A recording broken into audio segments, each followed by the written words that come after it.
Hello, and welcome once again to the White Flag Podcast. My name is Joe McNeil, and for today, a special treat. You will hear the first episode of The Lore Forge, which is our new audio podcast that will be out on major platforms here soon. But here's a taste. Enjoy. White Flag Games is proud to present the Lore Forge podcast. We discuss world building, lore, and literature theory for the purpose of helping others create great role playing scenarios. My name is Joe McNeil, and I'm the producer. On this episode, we'll be discussing Jeffrey Cohen's monster culture thesis, part one, an introduction and an overview. I'm Isabella Rock. I'm a folklorist. I recently graduated from Indiana University with a degree in folklore and ethnomusicology, and that encompasses a lot more than you might think, everything from fairy tales to internet memes. So it'll be interesting.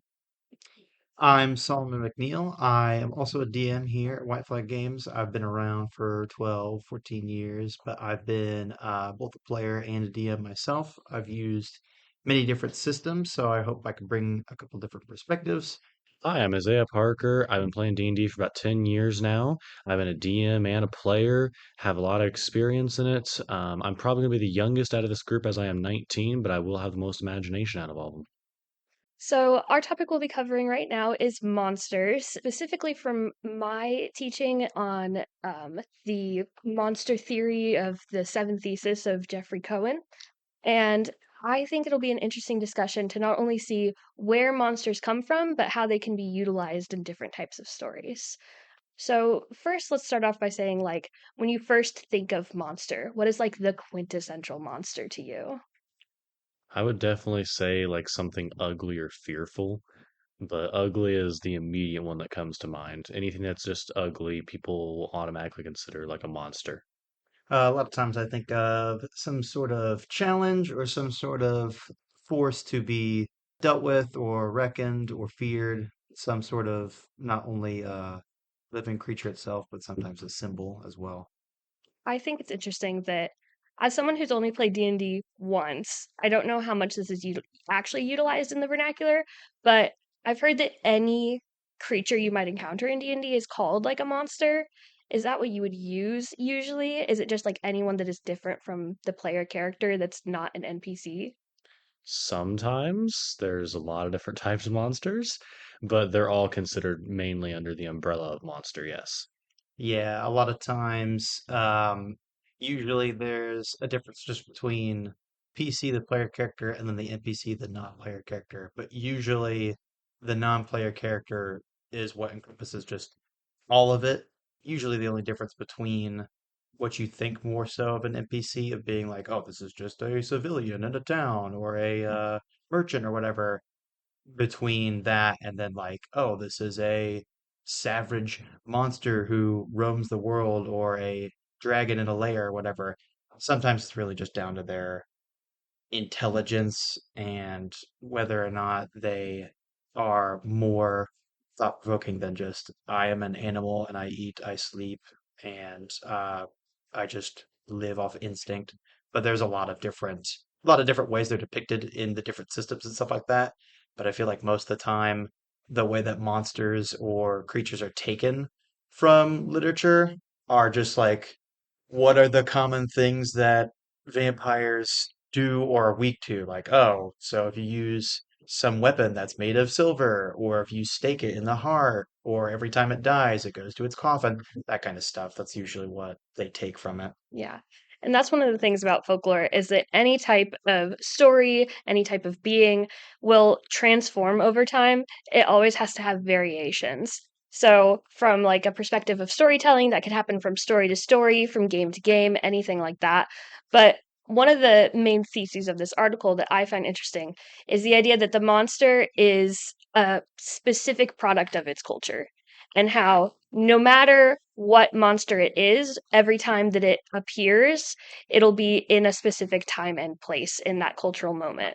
So, like the different transformations of a monster in a story can be used to highlight different fears of anxieties that we have in culture. So, one of the main things that I wanted to bring up is how would you utilize that when telling a story? Would you be mindful of that going in and try to highlight a specific fear that people might have? Or does that happen more naturally? If you're trying to highlight the monster being monster-esque, you probably would want to find out what first actually makes it a monster. Like if it is just because it is ugly or has tentacles or something like that, and the tentacles freak people out, then really emphasize that, like a tentacle comes around a corner or something like that and breaks the wall, like showing its strength and its creepiness. But yeah, I think you'd want to do that. I think that the different way you kind of portray it beforehand sometimes helps if you maybe build it up in the form of this was a quest that they went on to go slay this monster versus we were escorting this caravan down a road or whatever, and this thing attacked the caravan. There's different ways that the monster can be built up to seem either more of like a threat or more of just like, oh, this is something that just lives in this dungeon that I'm delving right now, or this tomb that I'm exploring. And I think another thing that helps that is a lot of times as a DM you have to really describe the situation. I know a lot of people nowadays do tend to use a sort of minis aspect like on the map and you get to place the model on the board and kind of like scare your players like, oh, look at this thing, it's huge. But sometimes something that may or may not be lost is the description you can put into it with your words of just being like, this thing invokes terrible fear, and you feel a sense of dread as you look upon its thousands of eyes and horrible yellow teeth. Or you could just be like, oh yeah, this big bear-like creature turns the corner. Roll initiative. And Yeah. it's like you can really put the level of how much you want to make the players care about it based on how much you care about it. Yeah. That's true, and you could also make it more or less scary depending on how, like, it's if it's ever going to show up again. You probably want to make it a little more scary. If you think it's not going to ever show up again as you're running the game or as you're telling a story, then I mean, yeah, you kind of want to make it scary, but you don't really have to as much. Right. I think that's an interesting comparison between like that's something that we would call like the sublime kind of is something being so awe-inspiring or so terrifying that you have to like take a step back and both like appreciate its horrifyingness and also you feel like small in comparison. It feels like a big obstacle. So it's really satisfying when that can be like overcome in a game. But there are some that have argued that the D&D manual or other types of RPG manuals having a specific like set of statistics for every monster takes away some of that fear you might feel as a player. And personally, I think that even though you might be able to metagame, even if you might know all the statistics and weaknesses, that you can still do things to feel something. So what are some tips for any type of like storytelling or running a game that you would have to make sure that that feeling still comes across to experienced players? Well, one thing I know that I've utilized to help build a specific thing's more pertinent threat, or to make it seem like maybe this is not just a monster, maybe there's more depth to it, like maybe this thing is acting differently than normal and maybe proposes like the players either like subvert expectations and try and reason with it, or if it's normally something that's placid, they would be like, "Oh, we should probably kill this guy." But I think a couple things usually help it. One major thing that I like implementing is the actions and convictions of the monster itself. A lot of times you can have something like a lich, just a high level necromancer kind of thing. It's found in multiple fantasy-esque RPG systems, but I think the most notorious part about it is like, oh yeah, this guy raises things from the dead, but he's also a really powerful wizard on top of that. I think one big thing that people like to know about the Lich is like, oh, a lot of Liches have this thing called a phylactery, where they siphon parts of their souls into objects or other people or just in places in general, and they spread them out to prolong its life. One big example of it is Voldemort from Harry Potter. Even though he's not like a lich, quote unquote, he has the same kind of element that liches have always had in their use of spreading themselves and trying to prolong their life. Obviously, Voldemort himself lived way longer than a normal person should, and that was because he utilized a lot of dark magic, which is what liches are seen to have. There's a level of like, oh, this is a lich. He's just kind of like using dark magic in a selfish aspect of like, I'm trying to just make myself live longer because I want to be immortal because that prolongs my life and I don't have to die and end my life here. Mhm. It can stop there. I've had a couple times where I've utilized a creature that was a lich, but because of his actions and the things he did outside of just trying to prolong his life, the players and even other people in the like setting had more of a reason to go find this guy, go defeat him. The guy was like performing experiments on people, trying to create new ways to create undead creatures and minions at his disposal and stuff like that. And a lot of people refer to him as like this taxidermist lord, where he was just like making these awful abominations of like just dark magic and stuff like that, and that caused the players to be like, okay, this guy is not just like selfishly prolonging his life; he's actively killing more and more people than he needs to. He's putting some dark influence over the realm and spreading this dark magic, and it's causing the quality of life in this realm to get worse and worse and worse. Yeah. And the difference between that and just this guy who's selfishly just trying to prolong his life changes dramatically of being like, that was a lich, this is the villain of the story. Yeah.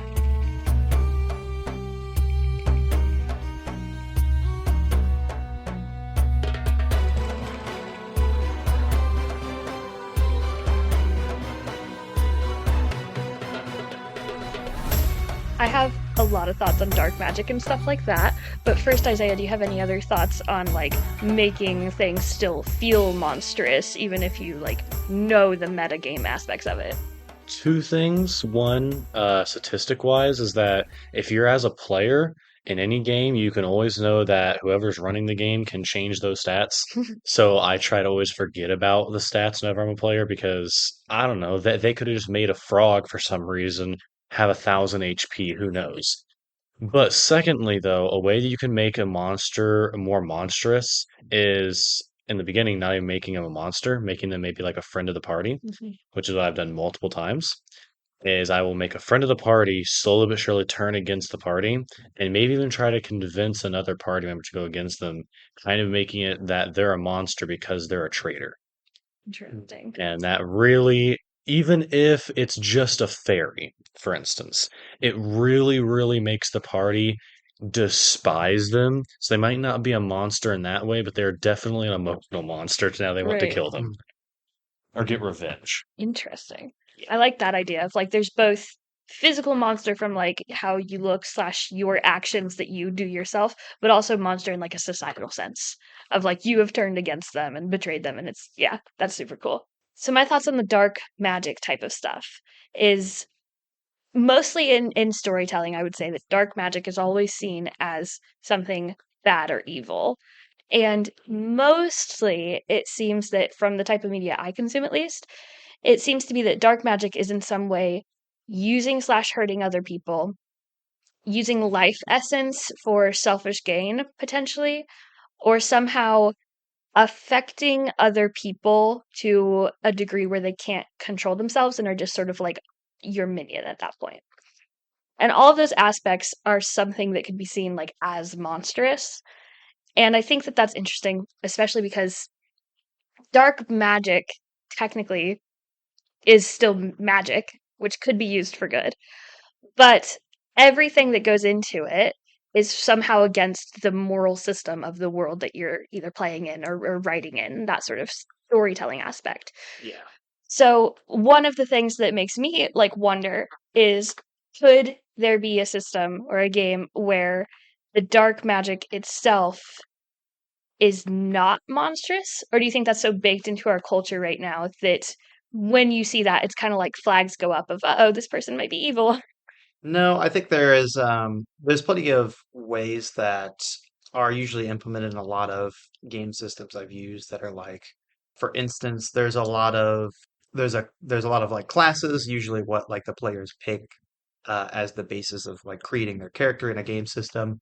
In things like D&D, there's the Warlock, Pathfinder calls it Witch, and it's normally seen as like this is a spellcaster who uses a lot of taboo magic of like some of these things are like labeled dark magic of being like, oh yeah, this guy can use mind control. He can spit balls of acid at people. He can contact a dark entity to bestow him physical power for a limited time, stuff like that.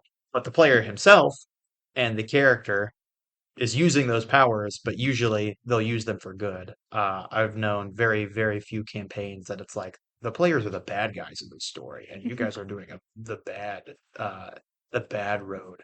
But most of the time, the players are supposed to be the good guys solving a problem. Not every story has to be they're saving the world from calamity, but a lot of times it is on the good side of the spectrum.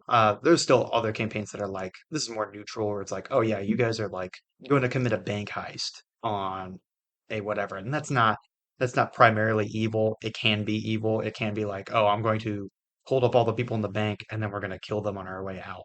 It could also be like, oh, we're going to hold up this bank, steal all this money because we know the rich, corrupt baron owns all this money, and then we're gonna Robin Hood style bestow it upon the poor and stuff like that. The only thing I want to touch on though is you said like taboo magic and whatnot. And I wanted to ask, why do we think taboo things are bad? And also, um, why do we as a culture mainly consider taboo things like monstrous mainly? I love that question. So, one of the things that taboo might mean is things we don't want to talk about because they are like a little too scary. So, for example, talking about death in a really open way is pretty taboo in Western culture. Talking about things like sex, pretty taboo. Not because it's scary though, but another reason could be because it feels uncomfortable. It's like potentially like unknown, hard to discuss. You don't know how to talk about it. So the two sides of that and bringing that into dark magic could be that in a culture that is set up in a game or in a story world is that dark magic is seen as taboo because it's more mysterious or because it's using things that people don't want to talk about. It's dealing with death, necromancy, any of these sort of things. You mentioned like liches and Voldemort and how the breaking apart of a soul is something that is seen as dark magic. That could be potentially taboo because it's so different. It's so against what you can do normally to a soul, our understanding of a soul that's seen as something sacred, perhaps, that it feels wrong. It feels taboo. You don't want to talk about it. And when it does threaten you in a way, then it becomes scary. A lot of times in using that kind of magic of like, oh, I'm splitting my soul and using these phylacteries or whatever, a lot of times that's also synonymous with like, oh, I'm spreading apart my soul, becoming immortal, and by becoming immortal, you become different from your fellow man. Because for instance, like Voldemort and a lot of liches are just like they started as a mortal being, but the more they utilize this dark magic, the more they turn into this immortal creature that's no longer a person, and then they see themselves different from other people, and usually the more they lose their soul, the more they lose their empathy towards their fellow man and stuff like that, and that causes them to either become angry towards each other, or sometimes a lot of liches just see mortals as like, oh, they're just ants beneath my boot. I don't care how many I have to kill to get my immortality. It's nothing. They already live short lives compared to mine, so I'll end it by a couple years. That's nothing to me. And bringing that back to theory for just a moment, I think the Lich is a really great example of how the monster always escapes theory can come into play because it has both the in-game in universe aspect of even if they are defeated, quote unquote, there's a potential they can come back, but also from like a cultural perspective of liches and this type of idea of someone who breaks their soul apart, such as Voldemort, can come back into culture during times when you're perhaps uncertain about the boundaries between life and death. What will you do to achieve a longer life? How far will you go? How monstrous will you become?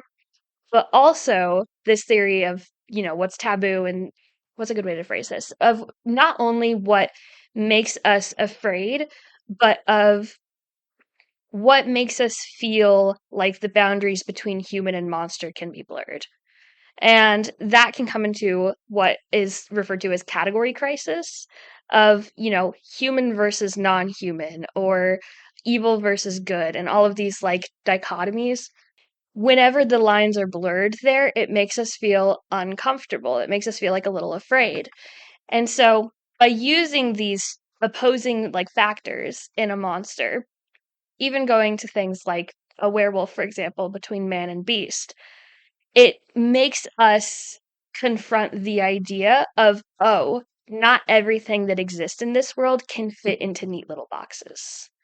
So other monsters that might do that would make you feel afraid just from their very existence.